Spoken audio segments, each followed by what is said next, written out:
Hi, this is Phil, and I'm here to make sure you know all about the Capes and Lunatics Patreon. Don't miss out on all new episodes of Wade's World, Boob Windows and Long Boxes, our Hard R movie reviews, and so much more, all completely uncensored. Access starts for as little as $1 a month, full videos when you pledge $3 a month. Check us out at the link in all of our show notes, or just go straight to patreon.com/capesandlunatics. Hope to see you there.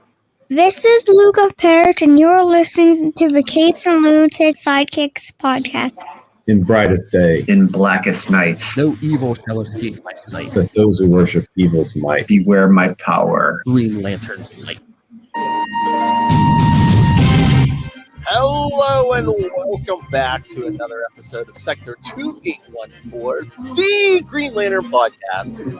I am Phil, joining me as always, Master of the Board is, I'm Will. Hey, everyone. and finally mastering his first Father's Day, it is.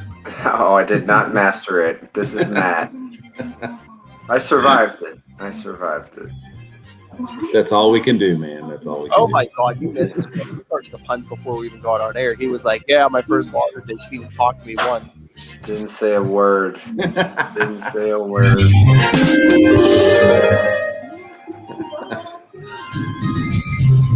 Yes, kids. Matt Coda doesn't just put on airs for the podcast. Yes, he's punny 24 hours a day. Well, no, I have no off switch. Yeah. Probably talks. Always on. Always on. Probably talks in his sleep. Why did Tom Brady cross the red? Yeah. Actually, I got up last night to bottle feed my daughter. I don't know if I have to say bottle feed. I'm not breastfeeding, but and I was just took a look at my phone after I put her down, and I thought of like some dumb joke that's not appropriate for air. But I was like, "What? Will I just give it a rest? Can I go to sleep? It's 4 a.m." But I can't help it. He's writing material with bottle feeding. Yeah. Yeah, That's right. yeah. Maybe if I'm on the uncensored Patreon, I'll tell this stupid 4 a.m. joke. So, Oh, nice. yeah. All right. So, Subscribe to find out. Give us a buck. did you guys watch episode 2 of Loki? Yep, I'm caught up. Ooh. I did. I did. Although I didn't watch it all at once. I kind of watched it when I had a few minutes, which kind of makes things a little disjointed. But I mean, I guess the show is, it's constantly rewinding a minute every once in a while. Yeah. But yeah, things are heating up. Did you Face guys, to face with yourself, although not the same face. Yes. did you guys see what location episode 2 opened up in? Yes. Location. No. Nah. Oshkosh, bagosh. Yeah, the old Wendell Vaughn hometown. Yeah. Yeah, I didn't see the big water tower, but yeah. I know. Yeah, did it? Yeah, was that his hometown? And didn't he go to college out there too, or something? I think so. It's been a while since I looked over his biography, but yeah, that was definitely his stomping grounds. So I mean, there's Grunwald Easter eggs in this thing. I was like, oh, Yeah, well, it was just his birthday this past week too, right? That's right. Yeah. Yeah. damn it! Why couldn't he still be around, man? I mean, I think he'd be enjoying what he's seeing on the screen. A lot of fruits of his labor, all the Captain America, Winter Soldier stuff. Yeah. Would have been bugging him to be the fourth co-host on the Quantum Sense. Yeah. Get a draw here and there. Continually. Yeah. It's like every week I'm like, oh hey, it was great this week. Hey, you want to come back next week? Yeah. And the next weekend for eternity. Yeah. Yeah. But there's I'm picking up some background noise. I don't know if that's coming in through your. That's probably me. Oh yeah. Okay. Just wondering. Maybe it was Mark Grunwald's. Chatting down on us. You hear it now? No, I don't hear it now. Okay, that's him. He muted himself. Oh, okay. I was gonna say, look, I got good ceiling fans. Yeah, it's Oh, background noise. It's background noise here. I'm gonna have to go, smack some people around. It's use the ring. Use the ring. I just use the ring. Yeah. To make those cancellation things. Yeah. Oh, he said, "Please." It's the wife. Okay. Yeah. It would have been the boy. Please. You don't want to shush. Shushing is hard to make. It's always going to anger someone when shushed. It would have been. Unless in a movie theater, then it's justified. Yeah.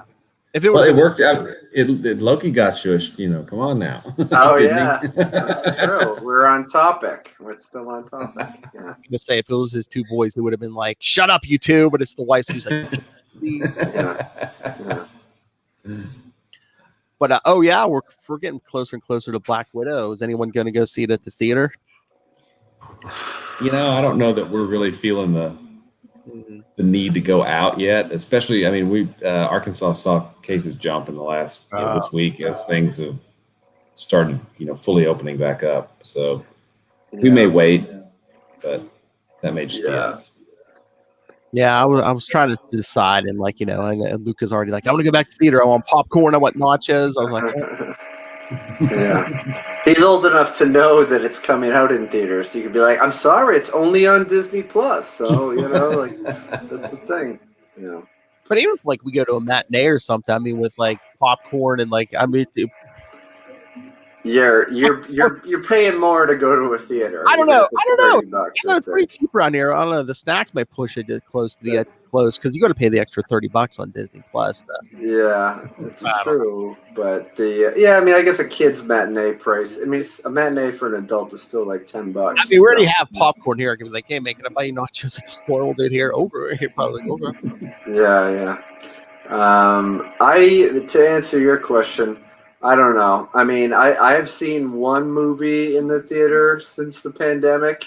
Oh, and we were, me and my wife were one of 4 people in the theater, so we were very socially distanced. It was during the daytime, and it was cool. I don't think that Black Widow will only have 4 people in it, so I'd be a little bit less inclined. It was a movie. It was the movie Nobody, which was a lot of fun. That Bob Odenkirk kind of action movie. Oh, I still want to see that. It was good. And so we saw it like 4 weeks after it had come out during the day on a weekday. So by the time Black Widow comes out, first of all, we have a baby now, so it's a little bit harder to get away. So it's probably going to be an at-home viewing experience for me. Yeah, you figure for opening weekend, first MCU movie since 2019. Yeah, it might be crowded. Yeah. So I am also very, very easily annoyed by other people at the movie theater. So although in MCU movies, people are usually on the same page. Like they're vigilant about, hey, we're here to experience this. Let's all be cool. But any other movie, I'm seeing cell phones light up even during the previews, and I'm like, oh, this is going to be a problem. I'm going to have to make a scene. I got some M&Ms to fire, or something. But I have to remind myself, I'm an adult. I'm probably getting pissed off at a teenager. I was going to say, Matt Cohn is ready to rumble, and his wife's like, wait a minute, it's an 8-year-old and a girl. Yeah. Hey, 1 second, guys. I'll be right back, okay? He's getting yelled at. No. I'm sorry, I caused this. I'm particular about the background. I was just How dare you shush? All right. Have you ever had a movie theater incident where you lost your cool, or you were just very annoyed by something? No, I usually just sit there and say to my wife or something like, oh, come on, man. These people got to make noise or, get up in the or they show up or something.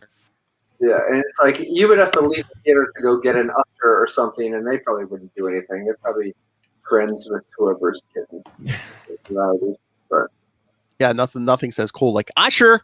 They are being loud out here. I think someone's cell phone was going off during Endgame, and it was like an insurrection. People were like, "Shut up!" Oh, I hate that. Yeah. I'm in an end game. Yeah. She just fell off the cliff. Yeah. Yeah. No, it was like an annoying ringtone, like off, and I don't know. That was bad. It was real bad. I couldn't tell if it was supposed to be part of the movie. That I'm like, oh, this is not supposed to be part of the movie. But, Kona's like, I don't know why Professor Hulk has the "I like big butts" ringtone. I don't understand. I mean, size matters. So. Oh, Hulk would smash. Okay. oh my. And we're bearing the lead. I think we're like about a month away from Moon Knight #1. Episode 1? No. The comic book. Yeah, yes. They're gearing up for tie-in season. Yeah.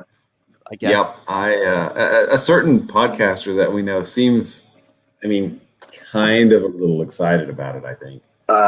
Judging by the hourly posts, I would agree.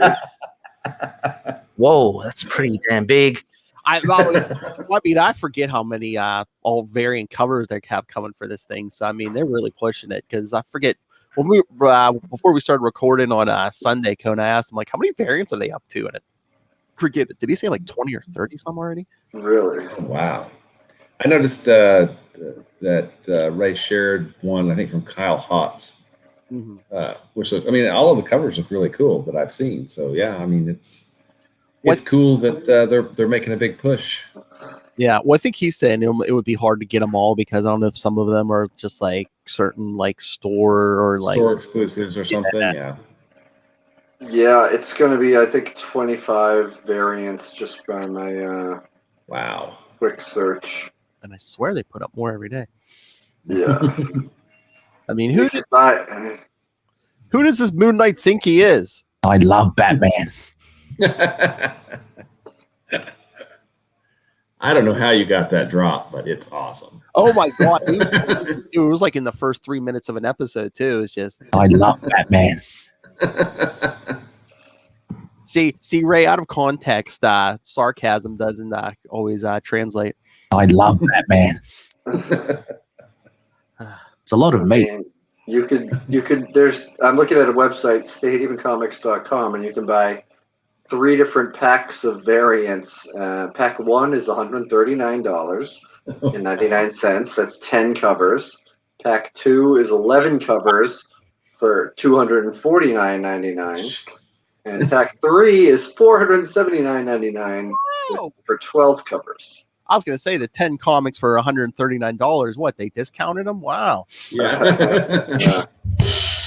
But there's a 1 in 200 Virgin variant by John Romita Jr. in that one, and a 1 in 100 by Bill Sienkiewicz. So, now that's actually that's really attractive, because he did it back in the day, Yeah. What's attractive, Will the Virgin?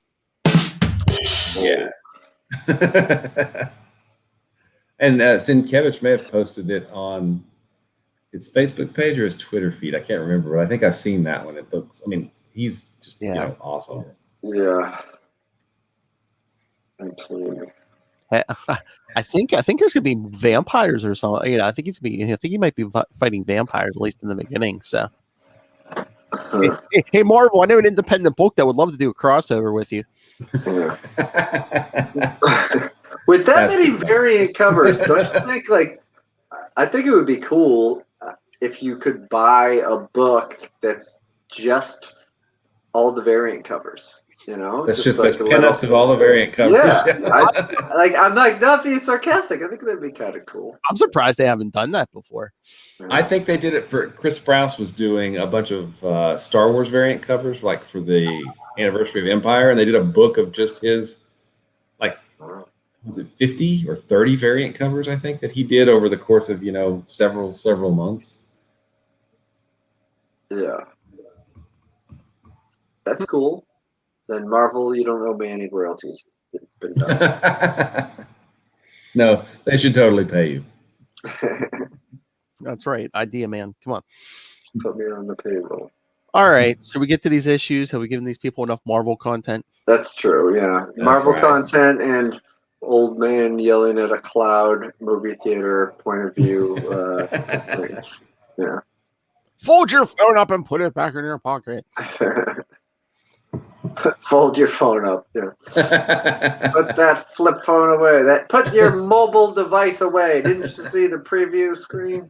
Didn't you see the dancing popcorn? It said, "Put your phone away." Yeah. Phones were made to hang on the walls of kitchens. What are you doing with one in your pocket? You're supposed to have to listen to see if anybody else is on the party line. How did you dial so fast? You had to stick your finger in there and turn. Yeah. And after the 5 attempts of dialing, if it's busy, then you just had to throw your phone away and write a letter. Yep. Those are the good old days. Oh my God, we had one of those when I was a little kid. Just the turns. Oh my God, rotaries, baby. Yeah. Frustrating. All right, so let's get to these issues because tonight we're talking the third law. The third law. Yeah. This is not a courtroom drama. This is it's like it's a 3-parter, but with a prologue. That's right. And I don't know. Overall, the pacing seems a little weird on this, but I think that's kind of a problem with the writer in general because it was over in like a page, right? I mean, yeah, that was it. Build up, quick resolution.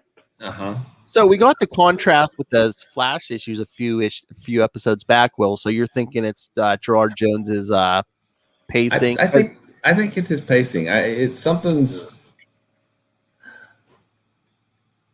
These aren't as good as I remember them being at the time, and I hope that's because I hopefully know something a little bit more about the structure and stuff. But I think that the Guerrilla War crossover, I think that was Wade's good influence on the story because that seemed to flow a lot better and not build, resolution, extra panel, you're done. We didn't really get much in the way of anything after they defeated, And I just wonder if this book suffered because it used to be everyone was in this one book, but now we have Green Lantern Mosaic, now we have Guy Gardner, so everybody's spread out quarterly. Yep. I think that's definitely the case. I mean, and was he writing all of those, or have some? Yeah. So at the moment, yes, he is. Oh, that's a lot. Actually, Phil, that's a really good observation because it's almost like he's. When it was so condensed, those first 8 issues, there was a little pacing problems in there, but everybody was in the book until, 24, 25 at some point. But then now that it's spread out, it seems like all their stories have kind of just spread out. They're not as condensed and compact as they probably should be. Well, again, it's like whether you had them all in one story or if you did, different, like you did the Guy Gardner's 4 issues, then you did one, and then you did the John Stewart. And again, it's like, you need one idea and you can have whoever you wanted in it. Now he needs to have 3 separate ideas for each one of them. Yeah. All the time. Yeah. And he's doing he's doing Justice League Europe too. So, and writing, Wonder Man at Marvel. And, it's really, I don't know if it's burnout or just too much. It just feels like there's, I don't know. It feels like it could have been helped, I think, if the structure would have been tweaked a little bit. But, that's me armchair quarterbacking from 30 years later. So, yeah. I mean, he certainly, it's a lot of world building and then, having it spread out and just, it's like being really good at Tetris and then looking away for a second and all the blocks have been built up. So you're just like, okay, now it's over. All right, let's move on to the next issue. I mean, he did only mention Guy Gardner in this. He didn't involve that much of it wasn't a crossover of everything, but there were a lot of references to other books, even sort of with the one-off that we dissected earlier. Lots of editors' notes. They talk Ganthet's Tale, they talk Green Lantern Corps Quarterly, they talk, Guy Gardner, they talk Mosaic. You're right. There was a lot of reference to everything else. And I'm always kind of curious how a reader at the time, what if what if there was a reader that just read Green Lantern, and didn't get the Core Quarterly, didn't get Mosaic? How would their experience be different, say, than ours? Because we are reading all of them, I mean, Matt's reading them for the first time, which is cool. But he's not just reading one. Right. Well, I mean, I did randomly pick up Green Lantern as a casual fan as a kid. So I mean, I've read some. I don't know if I was reading these particular issues, but I was definitely. There was a reason that I didn't know about. Besides, I knew Guy Gardner got a spinoff. I didn't know about even though there was probably editor's notes. I didn't see, I should say, on my spinner rack or at the local drugstore, all of the Green Lantern titles. They pretty much just had the standard, the go-to, the flagship ones. So yeah, I was always confused about all these other side characters, and that happened with a lot of other like DC books. I only really knew about the Flash, Wonder Woman, Superman, Batman, and Green Lantern, and I didn't know a lot of the side characters or slightly more peripheral people that they'd encounter. Yeah, I'm kind of like I was picking up random issues of this. Like once Kyle Rayner comes in here, I'm like, every month. But yeah, I was picking up random issues of this, and like, yeah, it was hard. I hardly ever saw an issue of Guy Gardner. All I heard was like Hal Jordan badmouthing him. So I was like, oh, it's Guy Gardner. And it was really Yeah. All right, so yes, like Kona said, the prologue was in Green Lantern 32 from November 1992. Title's appropriate. Chaos Coming. Yeah. Writer Gerard Jones. Penciler Tim Hamilton. Inker Romeo Tangle. Colorist Anthony Tullen. Letterer Albert de Guzman. Editors Kevin Dooley and Eddie Berganza. All right. So a strange black veil attacks Fluoro on the New Guardians Island. Meanwhile, Hal Jordan prepares to buy a plane so he can start his air taxi business. He debates visiting Carol Ferris next door, but decides to go for the plane. The plane. Also, just a side note, I mean, he's talking about throughout the issue later on about trying to protect his secret identity, and he shows up at an airfield without a vehicle, and the guy has been waiting there for him, and there's a lot you don't see him, but he must have been looking away when he arrived, and then he's like, I'm gonna buy this and fly it out of here. When he arrived on a green surfboard. Yes, yes, I know. I like that little cosmic shade thrown across the bow at Marvel. I think so. I mean, I don't know why else it would be like that. Yeah, It was the West Coast. Carol, on the other hand, is struggling with some depression, knowing that she still has strong feelings for Hal, which are causing her pain. She gets dressed and realizes that her clothing is a decade out of style. Yeah, and we did see it was a little scandalous. We saw her getting dressed. We saw some comic book underboob, which would have, I'm sure, enthralled us as young readers. Which made it past the Comics Code Authority at the time, right? Yeah. It's the 90s. It's the 90s. She decides to get a new look and regain her confidence. Back on the island, Tommy and Turga Kalamaku are attacked by the same black veil that attacked Fluoro. Fortunately, Gloss comes to their aid. Once the veil is gone, Harbinger arrives with the remains of Fluoro. The veil soon returns and devours both Gloss and Harbinger, leaving Tommy to come up with a plan involving Fluoro. Hal happily, after surfing, makes a deal for a modified Red Piper Lance 2 plane and flies into the airfield he hopes to buy. With his plane and his land, Hal finally has all he needs to start his business. Customers might be nice. Meanwhile, Carol completes a new look, finally feeling attractive again. Hal happens to see her walk by and is blown away by how good she looks. He'd even see that underboob. He resolves to explain that his relationship with Rose Hardin is in the past and that he has strong feelings for Carol. Now that she's dating someone else, I guess I'll give him a chance. Yeah. At the ruins of Ferris aircraft, Aricia searches for Hal. Suddenly, a vine tangles round her foot, and Floro appears, calling her to aid the new Guardians.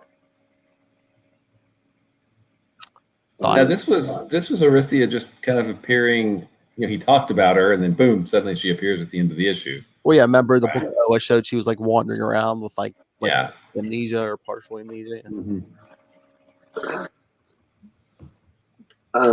I do. I know this is like a prologue, so I don't really have that much to complain about confusion wise. But I really like the issue, and I like the characters. It kind of it made me feel like the place and time. There was definite sitcom vibes to it in terms of like there's always the will they, won't they get back together thing. And then Hal and his wandering eye and his past with girls, and then this other girl problem, which is like a whole thing because it's like a 13-year-old girl in a grown woman's body. And he's like, you fooled me, but there was no Chris Hansen back then, so I guess it was fine. But, yeah. Thankfully, that is retconned, thankfully. Good. But I don't know. I thought it was fun. I'm intrigued to know what this shadow black creature attacking Pie Face is going to be all about, and what looked like kind of like a Swamp Thing-esque character. I didn't know about DC Swamp Thing because there was a TV show on USA that I really liked. But so that was cool. A little ahead of its time, with the lost smoke monster type thing. But, the vibes it gave up. I've never heard Will so forceful as it wasn't him, it was retconned. It was. Yeah. So Hal has been the victim of some really bad writing over the years, unfortunately. Yeah. Some odd chance taking. Yeah. And odd choices by writers. Yes, indeed. Yeah. I mean, toy salesman.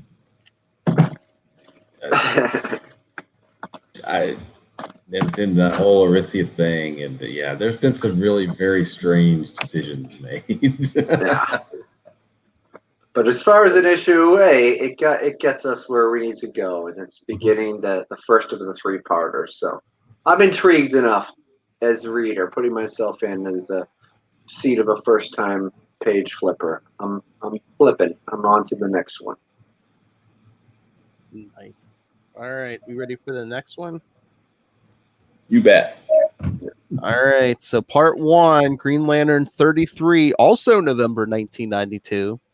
Remember, we were like bi-weekly here. Yeah. Big questions.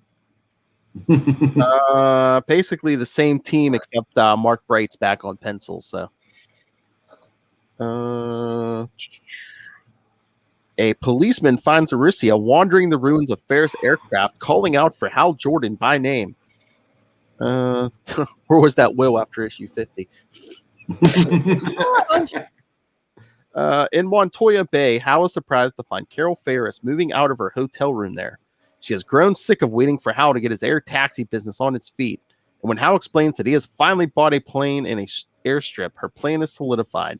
She will rent a flat and then begin setting up the office at the airstrip. Hal is concerned about Carol throwing herself back into work after being possessed by the Star Sapphire. But eventually he realizes that the old Carol is back. Never call a woman old, Hal. Come on. American women don't use the word flat. Come on. What is that? Some sort of fancy European dialogue thrown in there? Oh, no, if I'll set up the business. So how many loos does this flat have? Well, there's Lou Smith downstairs. And Betty Lou upstairs. Lou Ferrigno. Oh! Lucky you couldn't hear that. Unfortunately, Hal and Carol are interrupted by a signal from the Justice League of America in New York City. Yeah, it's like he's getting a page to his belt buckle. That's how they transmit. Yeah. Rocking the pager. Yeah. They did have pagers, didn't they, Will? Yeah. I think they did. Yeah, I think pagers were definitely around then. Oh, yeah. Blue Beetle informs Hal of the situation with Aricia and the risk to his secret identity, and Hal is forced to fly to Coast City to find her. He arrives at the police station to find that Aricia has reverted to a juvenile state, and he deactivates her voice with his ring to keep her from saying his real name. Remember Hal? Shh, dear. Shh, please. Later, she reveals that she was sent by Fluoro after Croef's Island, the home of the New Guardians, was attacked by a strange black veil. Hal tries to unload Aricia on Kilowog, but he is busy training the new members of the Green Lantern Corps. Hal becomes increasingly annoyed at how in the dark he has been kept by the Guardians of the Universe. Dejected, he delivers Aricia to the Justice League, hoping that they can look after her. When Hal arrives at Croef's Island, he finds that the whole mass has been enveloped in some kind of dome of blackness, an absence of space. Nearby, he finds Tommy Kalamaku and his family struggling to survive in the water nearby. Tommy recounts the story of what happened to the other New Guardians. Hal tries to learn about the dome by penetrating it with his ring's energy, but the blackness follows the beam back to his ring and he is forced to close the connection.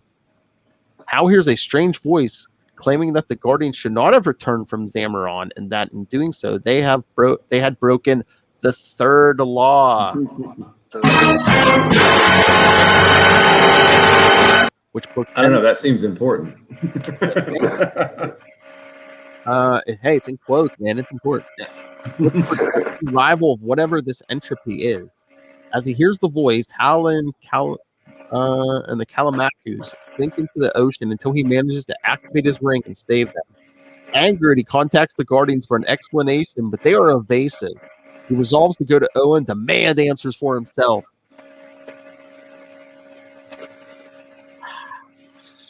Remember this moment, kids. You're gonna feel some deja vu come the fall. Hal gets back and applies to Oa for answers. Yes. I love the way that Hal and Aricia leave the police department. They're like, all right, we need you to file out some paperwork, and they just teleport out. Or we could do it ourselves. So exactly. there's that sitcom-esque comedy moments, which I thoroughly enjoyed throughout this.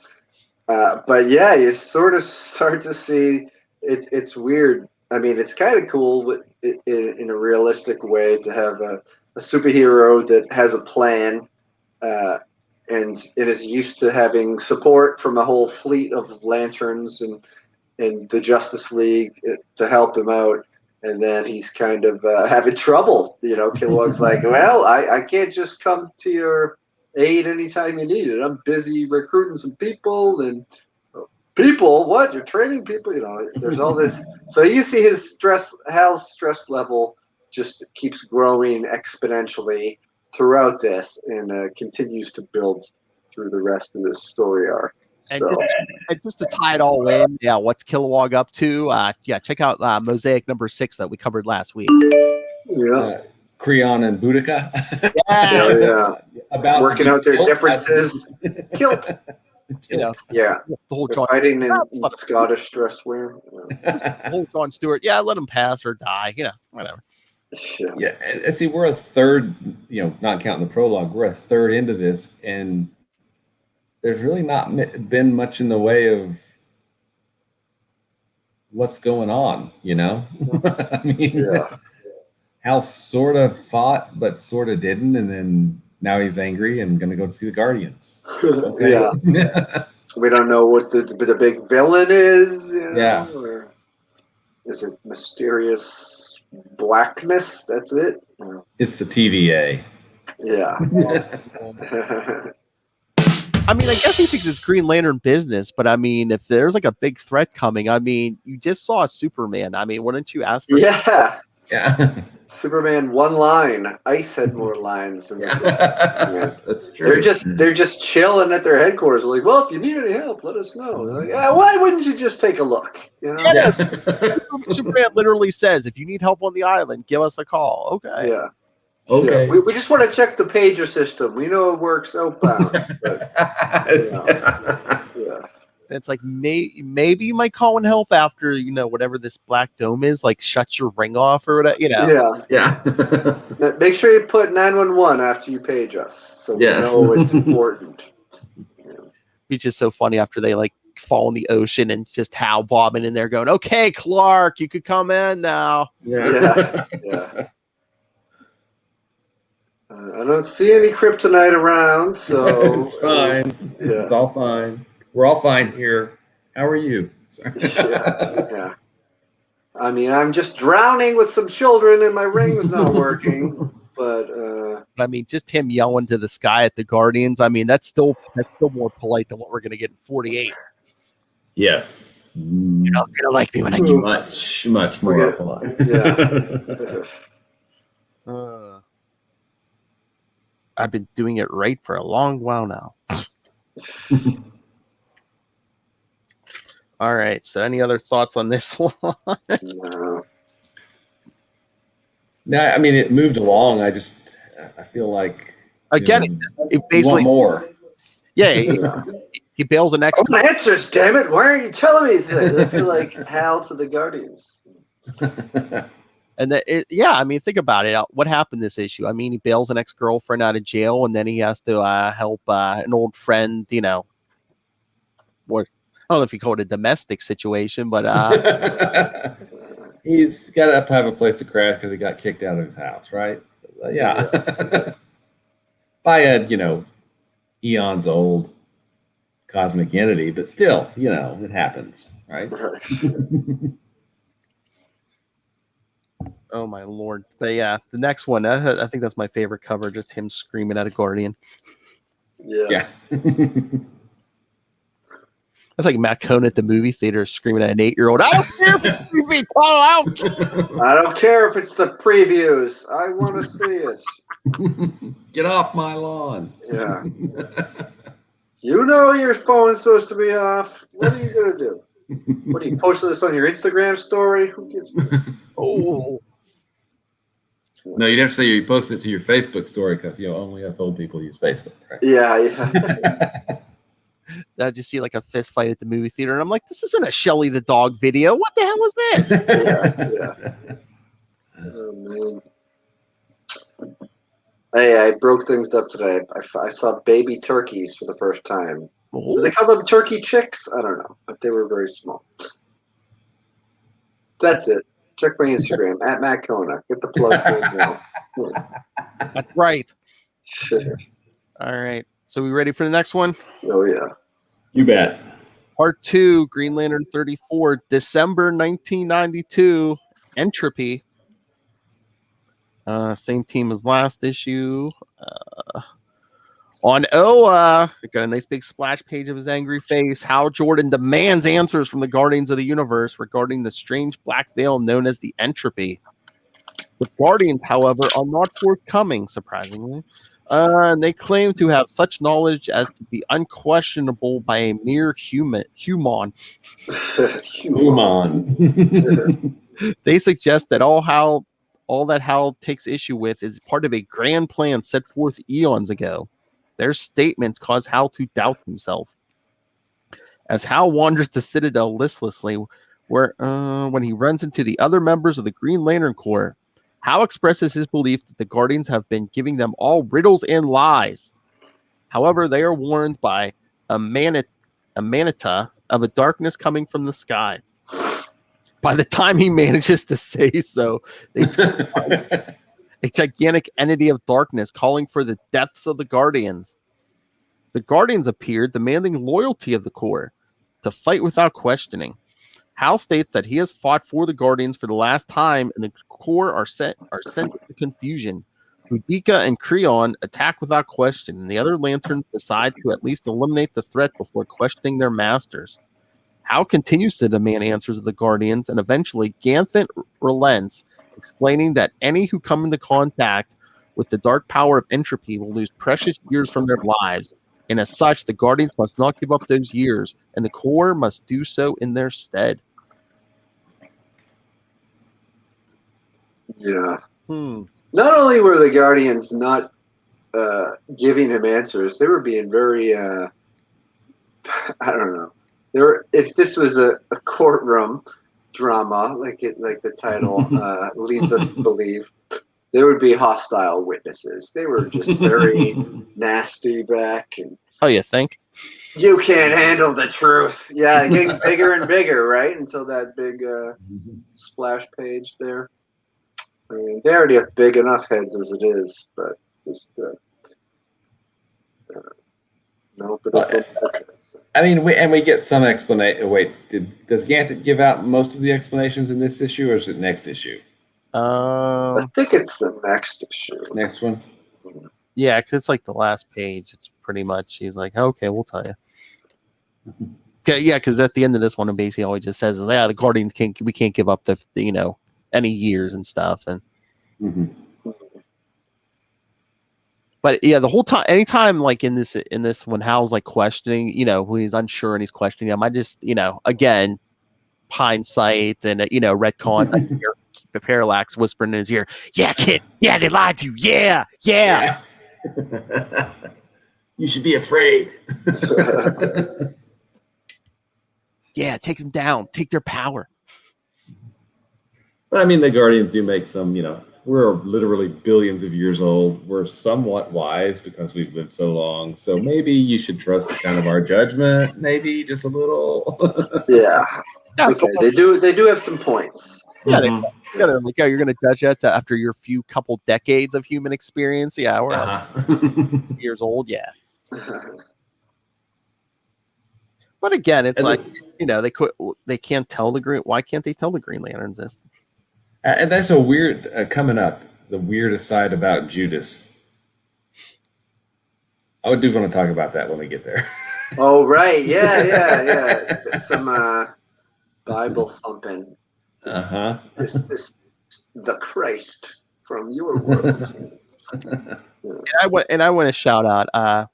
Remember, Ray, you were never alone. Carol Ferris is a Batman fan. Look, she's wearing a Batman T-shirt. I love Batman. Yes, she was. That's so funny. It's like a superhero. It's like your ex-boyfriend's a superhero and she's wearing somebody else's shirt. It's like somebody else's symbol, yeah. And she probably fought Batman during Eclipso, right? Yeah, most likely. I don't know. I don't think because I think he pretty much stayed in Gotham because his books sell more than anybody else's. So it's how can you see Eclipse Star Sapphire? Where's the Batman?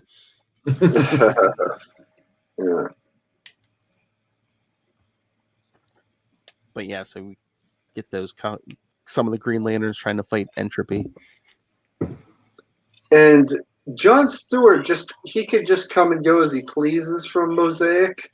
He's just he's just there, and there's just not really much an explanation. I guess when the Green Lanterns are needed by the Guardians, they're just going to show up. But I thought that was a little bit, okay. All of a sudden, he's here now. It is this issue, right? It's not the fourth one. Did he show up in this one? I could be wrong. Maybe it's the next issue. It might be the next one. But basically he lives on Oa, so it's like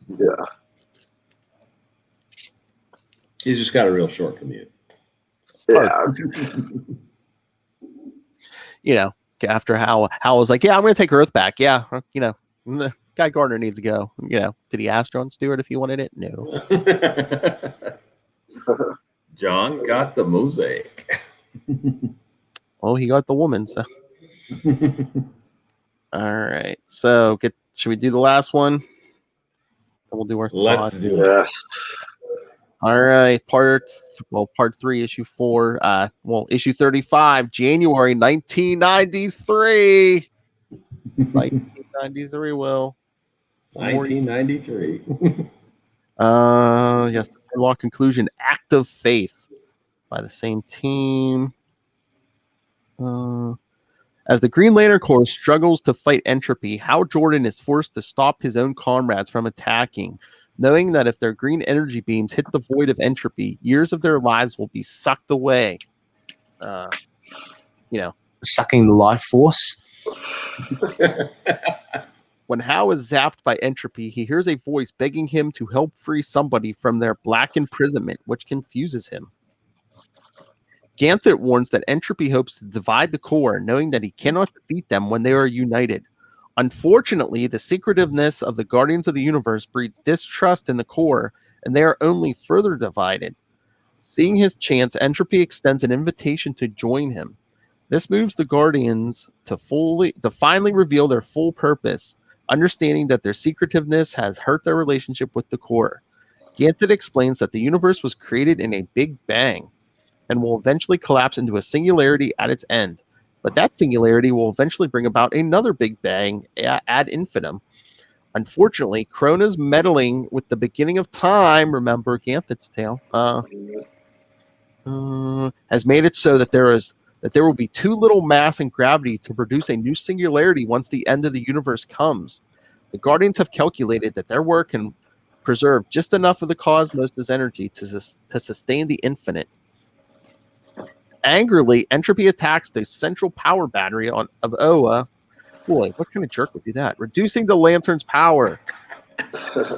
He claims oh man, gonna wind up for the next couple months. He claims that the Guardians are liars. Again, what kind of jerk would do that? Attack the central battery, call the Guardians liars and hypocrites. And that the end of the universe is ultimately the end of all things. Hal challenges both Entropy and the Guardians to prove their claims. Instead, the Guardians reveal that Entropy is actually Krona himself. Matt Krona? Sorry.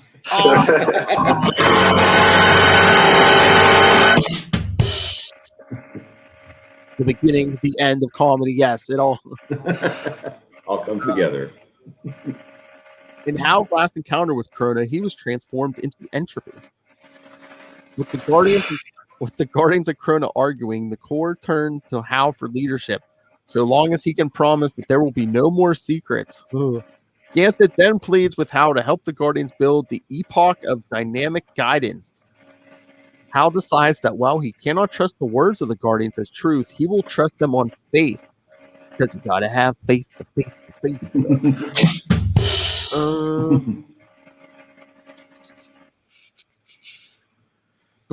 Because he believes in peace and duty. The core unites behind him and attack Entropy.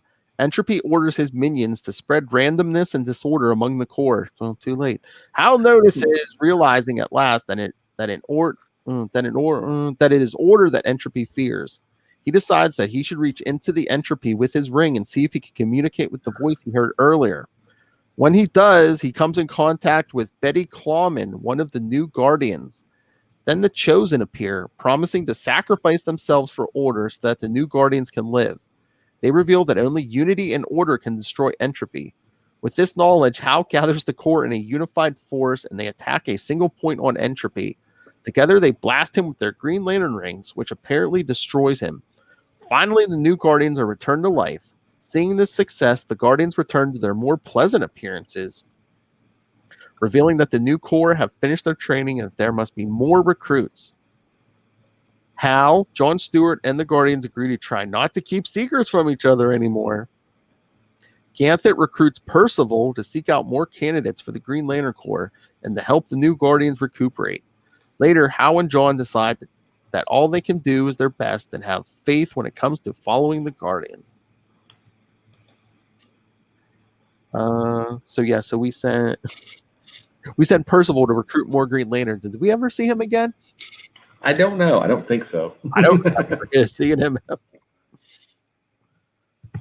I mean, if anything, he might be a background character after Rebirth, but I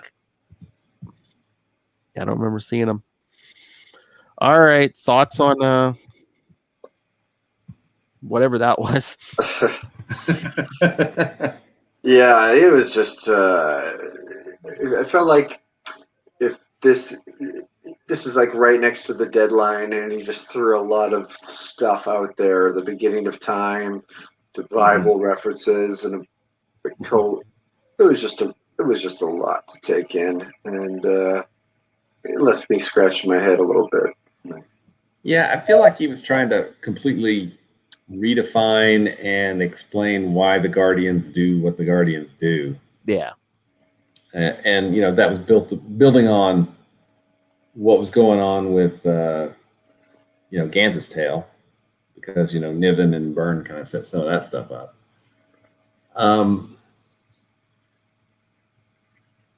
Did it need to be done? I don't know. I mean,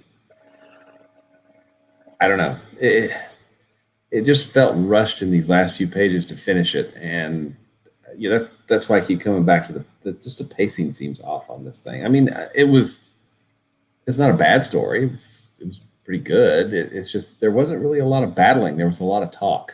And I'm trying to remember. I mean, they might mention this within the next year, but after like Emerald Twilight, I mean, well, of course, Cal stuff that never gets brought back up. But even when the core comes back, they never mention this again. I don't think, do they? Not that I remember. No. Must have got more energy, I guess. Oh. Well, and their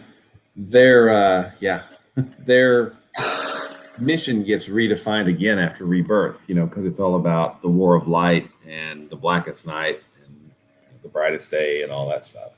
Well, I just wonder if maybe the universe got like a recharge too. We'll basically after 0 hour we'll get there, and just all the like various crises. Rebooting the universe has been a few times. So. Well, if you're having problems, have you tried turning it off and turning it on again? Unplug the universe and plug it back in. That's right. But Did it boot successfully? Is your battery back up to 100%? But I mean, was it just for like the or were they going for like the big cosmic grand scope, or were they just filling pages, doing a lot of the splash pages? I don't know. I mean, I think we were supposed to feel like, oh yeah, the core's back here, but it didn't. I mean, it was them arguing philosophy, and then punching the bad guy one time, and the bad guy's gone. I mean, it didn't seem. It's pretty easy to defeat such a big bad guy too. Yeah, and it's like with the power of order. I mean, I see what he was trying to do with this, but it's like, the Guardians didn't want to stop entropy. They were like, oh, let's hope the Green Lanterns can stop them. But it's like, okay, I mean, I know you want to preserve your power for like the millions or billions of years from now when the universe comes to an end. But if entropy destroys stuff now, I mean, that's gonna be that renders that point kind of moot, doesn't it? Yeah, yeah. There is the now. And then there is the far-flung future. So the now is kind of important. I mean, again, it's like, take out entropy now, and then, you have a couple billion years to figure out, okay, how can we maybe recharge? Mm-hmm. The star heart that you buried on Oa. Sorry. Oh, wait, that's Rebirth. Did they conveniently forget that, or is like that with like Alan Scott? Oh, this one isn't. I think that comes. Yeah, doesn't he get that pretty soon or something? I don't remember. A sliver or a part of the Star Heart? I don't know. It's been a long time. Oh yeah, because isn't that towards the end of Green Lantern Corps Quarterly? Because doesn't that like DH? I think so. Yeah. Because he looks like he's like in his like 20s or 30s. I think, and the rest of the JSA are like old men. Yeah, in their 40s. Sorry. Hey, that exercise. Jake Garrick gets his like daily jog in, and Yeah. But yeah, a lot of talking in this thing. It's Yeah. Well, I kind of feel like Crisis was so still near in the rearview mirror. I mean, we're talking 6-7 years ago. Crisis had just happened. And they hadn't even really completely redefined, the DC universe, which was no longer a multiverse, which becomes a multiverse again, blah, blah, blah. There were so many holes from Crisis, too, because it's just like, some people, a lot of people forgot. At the end, a lot of them remember, but then some forgot. But then later on, some people did remember there was a Crisis, but not a multiverse. We remember Mary Allen died, but we didn't remember Supergirl died because, we wanted to... There was never a Supergirl. A wife just with her, and it's or hey, Superboy was in the Legion. Oh wait, Superman was never Superboy. So these decades of Legion of Superhero comics. Oh, And the Thanagarians, who was in the Justice Society versus who was in the Justice League, the Hawks. I mean, it's nuts.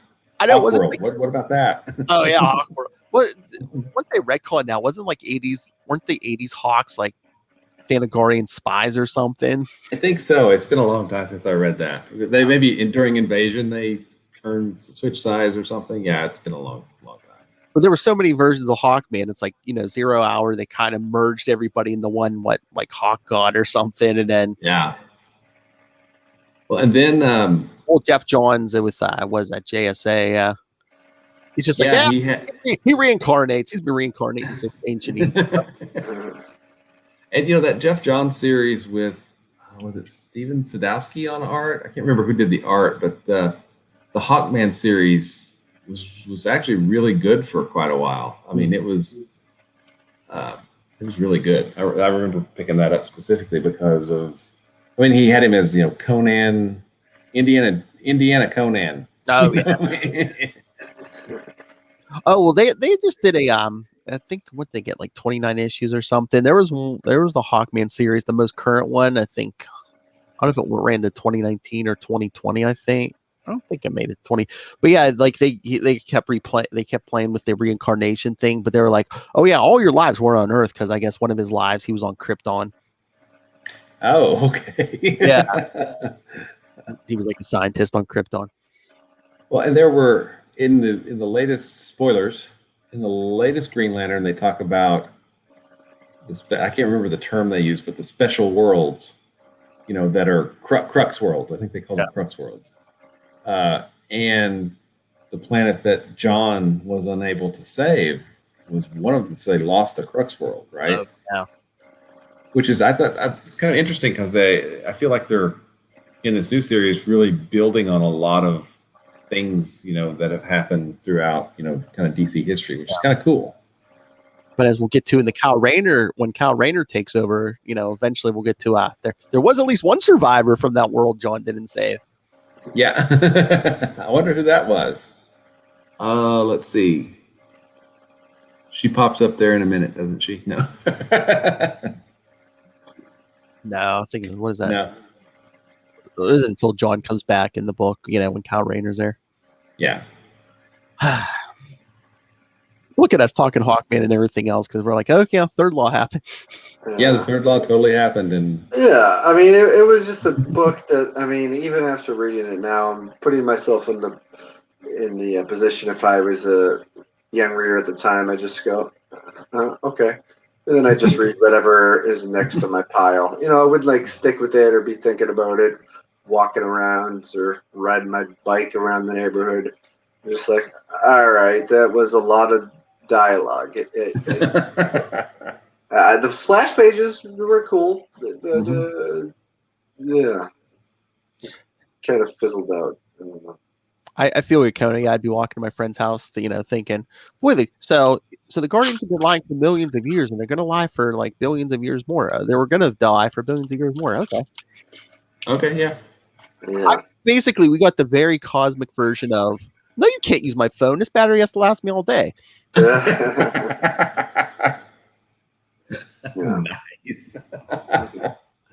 When you think about it, it's like, oh no, for power, no. Well, sorry, this is going to be a really dated reference, but once Emerald Twilight happens, Hal starts roaming around the universe looking for more power. Basically becoming the Tim the Toolman Taylor of the DC universe. More power. I need more power. Oh my God. Just we need to get the Emerald Twilight. I swear every episode we're just like, yeah, Emerald Twilight. Yeah. Well, once we hit Emerald Twilight, yeah, then it really. Yeah. Well, I think, and I haven't really thought about this. Well, I've been thinking about it a little bit recently that Ron Mars is a good journeyman writer, and that's you can say that stuff happens. We'll talk about fridges, I'm sure, but he's pretty. He's good at constructing a like a done in one issue or or even a multi-part story. But And, I don't think there's anything absolutely mind-blowing, in the first year or two after Emerald Twilight, but, it's good, solid comics. It's a good, solid superhero work. Yeah, I mean, yeah. I mean, you'll see when we get there, Kona. It's like, the first year of like Kyle Rayner, it's basically he has a ring and a battery, and it's like there's no core, there's no, there's pretty much no Guardians. I mean, spoilers, Ganthett's like the only one left, and he doesn't show up to like around 60 or something. So like, yeah, I think so. Is it during 0 hour? When does the 0 hour stuff happen? Like 50 issue 55. Okay. Because was it Alan Scott? Doesn't Alan Scott show up and tell him, okay, well, here's what happened. Here's what happened. The Green Lanterns used to be this big core. one of them went rogue. Everything burned out. Now you're all left. And Guy shows up with Warriors, the bar, I think, at some point. So we start getting more history from the core and everything in there. Yeah. Guy shows up. Eventually, John Stewart shows up. Mm-hmm. Jade shows up. Mm-hmm. I should say Dark Star, John Stewart. Spoilers. Dark Star. Donna Troy. Mm-hmm. Oh, Dark Star, Donna Troy. Donna does more than show up.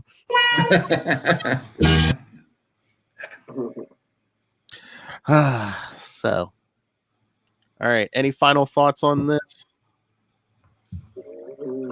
No. It happened. It happened. It was fine. I mean, it was like sometimes you get wrapped up in a novel, and like Stephen King sometimes would have a hard time sticking the endings, and you're just like, all right, I don't regret reading the whole thing, but it's just I'm not gonna walk away from it because I didn't enjoy it as I have other comics. It's just like, all right, okay. I mean, so they're doing a lot. I mean, you can tell there's a lot going on, and not all of it's going to click. So was it just in case like a big build up and then it's just like, oh, that's the answer? A little, kind of a fizzle. And, looking back, that seems to be kind of a pattern with Jones, I think. If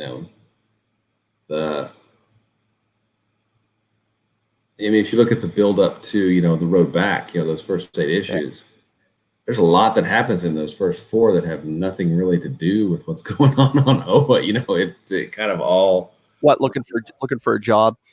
Yeah, looking for a job. Walking the road. Being a bum. Right.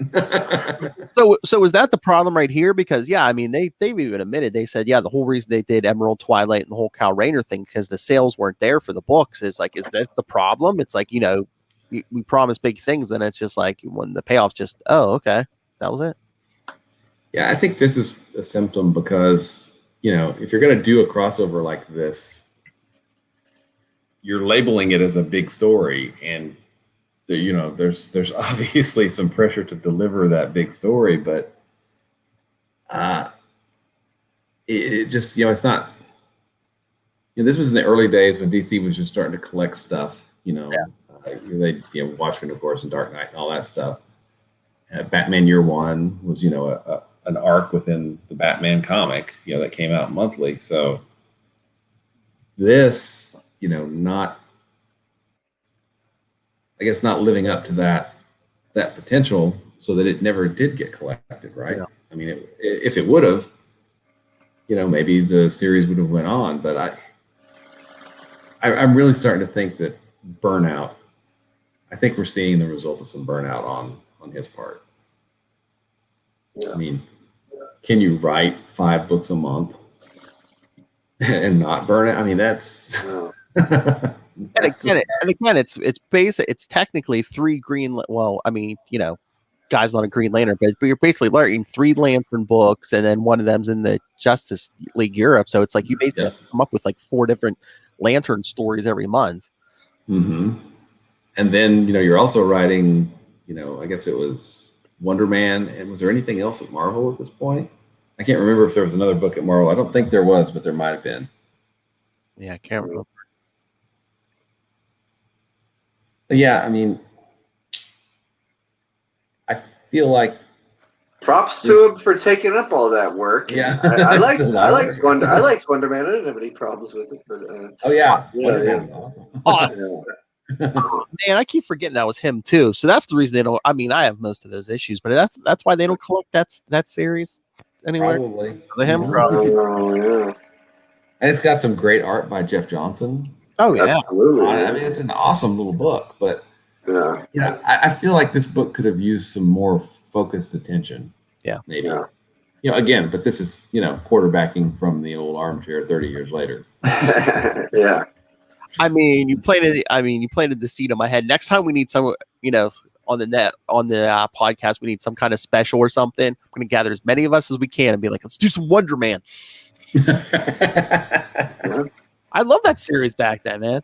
Oh, it was great. I mean, it was so hilarious too. I mean, I think it's the cover to number 2, which has little which just has little The dolls of Enchantress, Hawkeye with the Enchantress. Yeah, that's just such an awesome little series. Drink your potion. And Yeah. it had such a great sense of humor.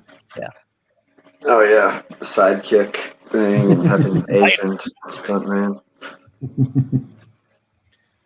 See how great Third Law was, kid. Now we're talking more Marvel. Yeah, That's right. right. Well, that's how we should bookend, right? True.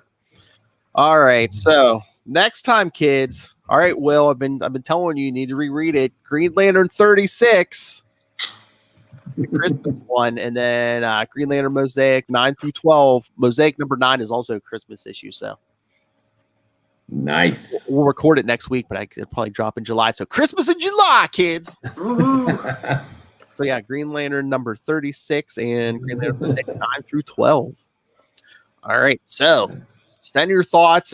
Trust me, kids, you're going to, especially after you read Green Lantern 36, you're going to want to send your thoughts. Email us, capesandlunatics@gmail.com, or call the voicemail 614-382-2737. That's 614-38-CAPES. And remember to follow Sector 2814, the Green Lantern Podcast, on Facebook, Twitter. Find links to all of the various social medias for all the shows. Link to this YouTube channel. It's all there. Yes, it's all It's all there. it's all there. Three old men talking. Yes, it's all there. Yeah. Links to the Patreon, more and more coming there. Links to merch, links to everything, all in one place. That's Linktree, linktr.ee/capesandlunatics. And please support all things Southgate Media Group. Go to southgatemediagroup.com. Go check out the Southgate Media Group Patreon. There's a bunch of free content there. There's a paid content there. Everyone from the network contributes. So, yes, you will not find a lack of content there. And please go pick up Pod Life, the book, now in digital paperback, put together by podcasters of the Southgate Media Group. And when you buy that or anything else, I mean, I think today's the last Prime, or as we're recording this is the last Prime Day. Remember, kids, remember Optimus Prime gave his life so you could get discounts on quality goods. I was there, were you? So yes, use the link for Southgate Media Group for Amazon right there in the show notes. Help us support this show, the network, and that man hiding in the darkness, Rob Master Doom Southgate. Make it rain, so says Master Doom. I get so much right. Mark my words. All right, Matt Kona, where can people find you? At Matt Kona, if you're watching the video, it says it on the screen. MATTKONA for dog and sometimes turkey videos, and never videos from a movie theater preview screen. Nice. All right. Oh, wait. I need a Kona drop. Hold on. Suck it, Lilith. All right. See you later, bunky. And just for Will. He gives me his bone. All right.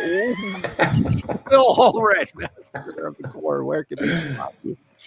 You can find me at Walred. That's at WALLRED on most places, Gmail and Twitter and Facebook and all those things. You can also find my self-published work, Crossover Division. Woo-hoo! There's a nice picture of it. At crossoverdivision.com. We'll be launching next month, Crossover Division number 2. And I'll get you the link for the show notes because the pre-launch page is up, so people can subscribe to the pre-launch page and get notified when it goes live. Also, if you're interested in Diary of Night, that's another book I did at diaryofnight.com. And then you're obviously have very, very high taste quotients, so you love Quasar, obviously. If you want to find out more stuff about Quasar, you can go to the Quantum Zone at quantumzone.org. He goes limp. Hope it's going somewhere nice. That's right, Quasar fans, and that Quantum Zone annual is coming soon. Guardians of the Galaxy 15's coming out, so yes. Summer podcast special. Our annual, that's right. Talk some issues of Guardians, talk about that figure if we ever get it. Still nothing, still no word, huh? Maybe we should have someone from Walgreens on to answer for their heel dragon. I just talked to Shelf. We'll call our local Walgreens live on the air and just berate them. Can you tell me what the holdup is for Quasar? I'm sorry, we don't have the vaccine yet. No, Quasar. Pfizer? No, Quasar. Was that Sunday when we recorded with him, or was that last episode of Sector 2814? I was like, man, it's going to be so bad. We might have to pull reverse Moon Knight. We might have to have Ray send us figures from Australia. Yeah. Oh boy, yeah.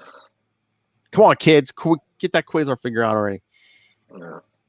Fans demanded, all three of us. That's right. All right. Thank you for joining us. Again, come back next time for Christmas in July. Later, 36, Dr. Light. I still have no memory of this. I've got to reread it because I don't know why I don't remember it. I'm just waiting for the message in Messenger just to be like, oh my God. I remember why I blanked this out. Well, the artist is Gene Ha, and Gene's a great artist. There's There's no problem with the art. Okay. All right, kids, come back next time. And remember, unplug and plug that universe back in.